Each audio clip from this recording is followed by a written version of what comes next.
बिस्मिल्लाहिर्रहमानिर्रहीम अस्सलाम वालेकुम। आज का जो हमारा टॉपिक था वो था बायोलॉजिकल ऑर्गेनाइजेशन। लेकिन बायोलॉजिकल ऑर्गेनाइजेशन को शुरू करने से पहले मैंने समझा कि आपके कुछ कॉन्सेप्ट जो हैं उनको क्लियर किया जाए, क्योंकि अगर हम इन कॉन्सेप्ट को अच्छे तरीके से समझेंगे तो हमें तभी बायोलॉजिकल ऑर्गेनाइजेशन की समझ आएगी। हमने कुछ क्वेश्चन बनाए हैं और ये क्वेश्चन ये हैं कि व्हाट इज़ बायोलॉजिकल ऑर्गेनाइजेशन। दूसरा क्वेश्चन जो है इसके अंदर वो ये होगा कि ऑर्गेनाइजेशन जो है वो इतनी कम्प्लेक्स क्यों है, और तीसरा ये होगा कि ऑर्गेनाइजेशन को लेवल्स के अंदर क्यों स्टडी किया जाता है, मुख्तलिफ लेवल्स के अंदर। तो चले हम चलते हैं पहले क्वेश्चन की तरफ, और पहला क्वेश्चन है हमारा कि what is biological organization. Biological organization को समझने के लिए मैं आपको लिए चलता हूँ एक डायग्राम की तरफ। इस डायग्राम की तरफ आएँ, ये आपका कॉलेज की ऑर्गेनाइजेशन है। कॉलेज की ऑर्गेनाइजेशन में आपने देखा हुआ होगा कि ये एक प्रिंसिपल साहब हैं, और प्रिंसिपल जो हैं वो हाईएस्ट लेवल पे होते हैं किसी भी ऑर्गेनाइजेशन के। उनके नीचे एचओडीज होते हैं, यानी हेड ऑफ़ द डिपार्टमेंट्स होते हैं, और ये मुख्तलिफ डिपार्टमेंट्स के हो सकते हैं, यानी अपने डिपार्टमेंट के ये हेड होते हैं, लेकिन होते वो प्रिंसिपल साहब के अंडर होते हैं। इसी तरीके से एचओडी के अंडर लेक्चरर्स वगैरह होते हैं। तो ये जो एक पूरी की पूरी ऑर्गेनाइजेशन बनी हुई है, इसके मुख्तलिफ लेवल्स होते हैं, और इस हर लेवल पर जो भी शख्स होता है या कोई भी अगर कोई चीज़ होती है किसी ऑर्गेनाइजेशन के अंदर, तो उसकी अपनी रिस्पॉन्सिबिलिटीज़ और अपना किरदार होता है। अब हम चलते हैं बायोलॉजिकल ऑर्गेनाइजेशन की तरफ, और वहाँ पर देखेंगे कि बायोलॉजी में अगर कोई एक इंडिविजुअल है तो वो भी इसी तरह से मुख्तलिफ स्टेप्स में बना हुआ है। यानी यहाँ पर लोएस्ट स्टेप जो है वो लेक्चरर का है, लेक्चरर से ऊपर एचओडी हैं, एचओडी के बाद एक प्रिंसिपल है। तो इसी तरीके से हम अगर किसी इंडिविजुअल की तरफ चलेंगे, एक इंडिविजुअल की तरफ, तो वो भी हम देखेंगे इसी तरीके से बने हुए होंगे। तो यहाँ पर आप देखिए कि एक ऑर्गेनिज़्म है, और इस ऑर्गेनिज़्म की जो स्ट्रक्चर है वो किस तरह से बनी हुई है। सबसे पहले आप नीचे की तरफ देखें, सब एटॉमिक पार्टिकल्स हैं, यहाँ पे आप लोग देख सकते हैं। यहाँ पे फिर अब उसके बाद एटम्स हैं, एटम्स आपस में मिलकर मॉलिक्यूल बनाते हैं, और ये मॉलिक्यूल या मैक्रो मॉलिक्यूल्स जो होते हैं वो फिर जाकर आप ऑर्गेनेलिज़ बनाते हैं। ऑर्गेनेलिज़ जो हैं वो मुख्तलिफ तरह के मिलते हैं और फिर सेल्स बनते हैं, और ये सेल्स जो होते हैं वो आपस में मिल के टिश्यूज़ बनाते हैं, और टिश्यू जो हैं वो आर्गन बनाते हैं, और इसी तरह से आर्गन सिस्टम बनता है, और मुख्तलिफ तरह के आर्गन और आर्गन सिस्टम मिलकर पूरे का पूरा इंडिविजुअल बनाते हैं। तो ये एक ऑर्गेनाइजेशन है जो कि एक इंडिविजुअल की ऑर्गेनाइजेशन है। ऑर्गेनाइजेशन, बायोलॉजिकल ऑर्गेनाइजेशन जो है वो इंडिविजुअल से ऊपर भी जा सकती है, यानी पॉपुलेशन लेवल पे जा सकती है, कम्युनिटी लेवल पे जा सकती है, और वो भी आप लोगों को अभी हम दिखाते हैं। यहाँ पर देखें, ये एक ऑर्गेनिज्म बन गया, और इसके ऊपर पॉपुलेशन, कम्युनिटी, इकोसिस्टम और बायोस्फीयर तक ऑर्गेनाइजेशन जा रही है। ये भी ऑर्गेनाइजेशन इसी तरीके से लेवल्स के ऊपर मुश्तमिल है, यानी कि हम सब एटॉमिक पार्टिकल यानी प्रोटॉन, न्यूट्रॉन, इलेक्ट्रॉन से स्टार्ट करते हैं, फिर हम एटम की तरफ आते हैं, एटम से फिर हम मॉलिक्यूल, और इसी तरीके से ऑर्गेनेलीज और सेल्स वगैरह तक जाते हैं। यानी ये भी मुख्तलिफ तरह के लेवल्स हैं, और इस तरह की जो स्ट्रक्चर्स होती है उसको हम ऑर्गेनाइजेशन कहते हैं। अब हम चलते हैं अगले क्वेश्चन की तरफ कि ये इतनी कम्प्लेक्स क्यों होती हैं। Why are the biological organization so complex. इसको जवाब देने के लिए हम चलते हैं एक नई स्लाइड की तरफ। यहाँ पर आप लोग देखिए कि आप लोगों को दो चीज़ें दी हुई हैं। एक ये है कि जो कि एक कंप्यूटर है, जो कि मान लीजिए कि ये एक ऐसा कंप्यूटर है जो दुनिया का ताकतवर तरीन कंप्यूटर है, और ये वाला जो है वो एक बैक्टीरिया का सेल है।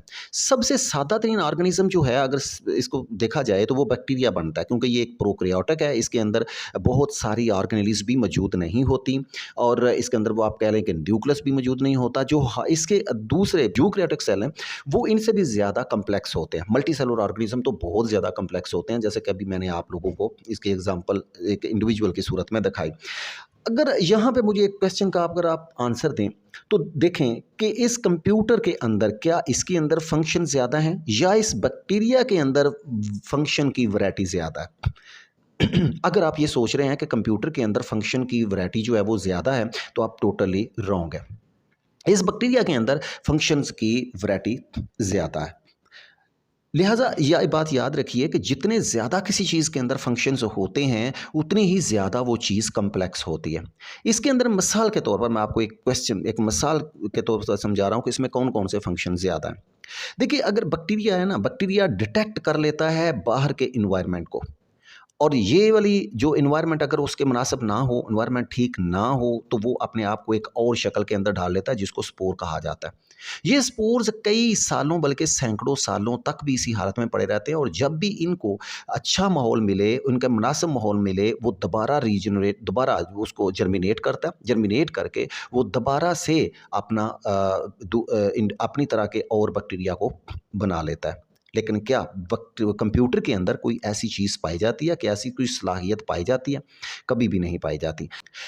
एक और बात कि अगर बैक्टीरिया के अंदर कोई मामूली सी थोड़ी बहुत अगर इसकी प्लाज्मा मेम्ब्रेन या कोई और कोई इसकी चीज़ अगर डैमेज हो जाती है तो वो इसको सेल्फ खुद बना सकता है, उसको सेल्फ रिपेयर कर सकता है। अगर हम फंक्शनैलिटी के लिहाज से देखें तो जितना मर्जी एक नॉन लिविंग चीज़ को आप जितना मर्जी फंक्शंस दे लें, उसके फंक्शंस कभी भी किसी लिविंग ऑर्गेनिज्म के बराबर नहीं आ सकते।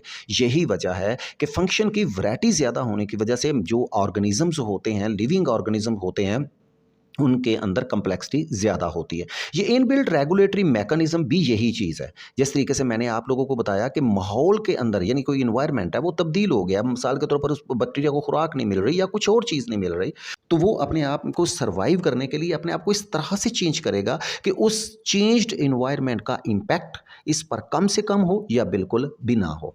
जैसा कि मैंने अभी आपको एक एग्जांपल दी कि वो अपने आप को एक ऐसी शक्ल में ढाल लेता है जिसको हम कहते हैं कि वो स्पोर्स है और वक्त और उस वक़्त जब मौसम या जब हालात बिल्कुल ठीक हो जाते हैं तो ये अब जर्मिनेट करता है और दोबारा से बैक्टीरिया की लाइफ गुजारना शुरू कर देता है। इसको कहते हैं इनबिल्ट रेगुलेटरी मैकेनिज़्म। इनबिल्ट का मतलब एक आम है, ये कोई टर्म नहीं है बल्कि एक इंग्लिश वर्ड है। इनबिल्ट का मतलब होता है कि शुरू से उसके साथ होना। जब ये बैक्टीरिया बना था तो इसके जीन्स के अंदर ये सारी चीज़ें जो हैं वो डाल दी जाती है, इसको इनबिल्ट कहा जाता है। तो ये तो एक एग्ज़ाम्पल थी जो कि मैंने आप लोगों को दे दी। इवन अगर आप अमीबा की बात करते हैं तो उसके अंदर जितना वाटर अगर आप ऐड करते जाएँगे तो वो वाटर को बाहर निकालना शुरू कर देता है। वो भी रेगुलेटरी मैकेनिज़्म होता है। नेक्स्ट क्वेश्चन है जी, why do we study biological organization in different level?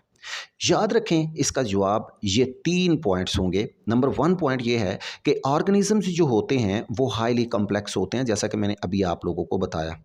इसमें होता क्यों कॉम्प्लेक्स होते हैं, क्यों कॉम्प्लेक्स होते हैं? इनमें फंक्शनैलिटी ज़्यादा होती है। फंक्शनैलिटीज़ को परफॉर्म करने के लिए उनके अंदर कॉम्प्लेक्स स्ट्रक्चर ऑफ प्रोटोप्लाज्म होती है। प्रोटोप्लाज्म का मतलब यहाँ पर लिविंग कंटेंट होता है। लिविंग कंटेंट का मतलब ये है कि उसका एक अगर सेल की बात की जाए, उसके अंदर न्यूक्लियस, उसके अंदर जो साइटोप्लाज्म है वो उन दोनों को मिलाकर हम प्रोटोप्लाज्म कहते हैं।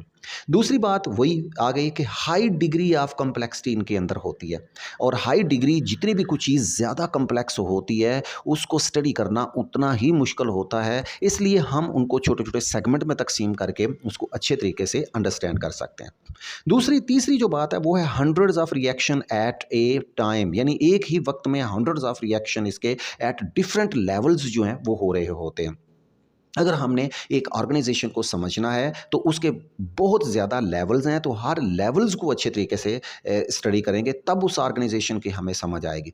इसी तरह से अगर एक आदमी सोया हुआ है, वो एक बायोलॉजिकल ऑर्गेनाइजेशन है सपोज करें, और वो सोया हुआ है, वो कोई काम नहीं कर रहा, लेकिन उसके मॉलिक्यूलर लेवल पे, उसके सेल लेवल पे, उसके ऑर्गन लेवल पे, उसके ऑर्गन सिस्टम के लेवल पे हज़ारों रिएक्शंस जो हैं वो एट ए टाइम हो रहे होते हैं।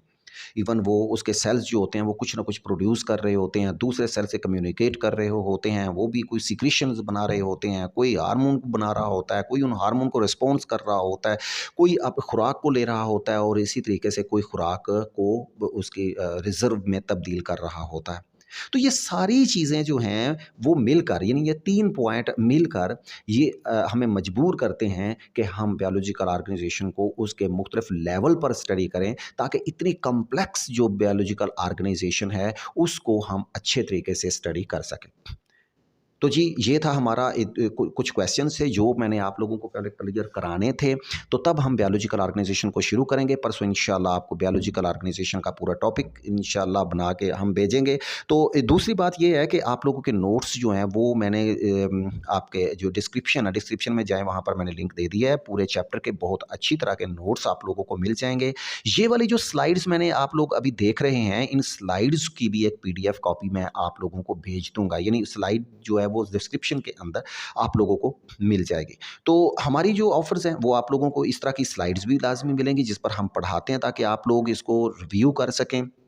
और अगर आपने इसको पूरे लेक्चर को सुनने की बजाय या पढ़ने की बजाय आप लोग इन शॉर्ट थोड़े से टाइम में इस पूरे के पूरे को रिव्यू कर सकें और ये पूरे के पूरे चैप्टर के बने हुए आप लोगों को मैप मिलेंगे। पूरे पूरे चैप्टर को जो कंसेप्ट डायग्राम है ये आप लोगों को मिलेगी, नोट्स भी आपको मिलेंगे। आप अच्छे तरीके से पढ़िए, रिस्पॉन्ड ज़रूर कीजिए, सब्सक्राइब कीजिए और इसके अलावा लाइक भी कीजिए और शेयर भी कीजिए। ओके, अल्लाह हाफ़िज़।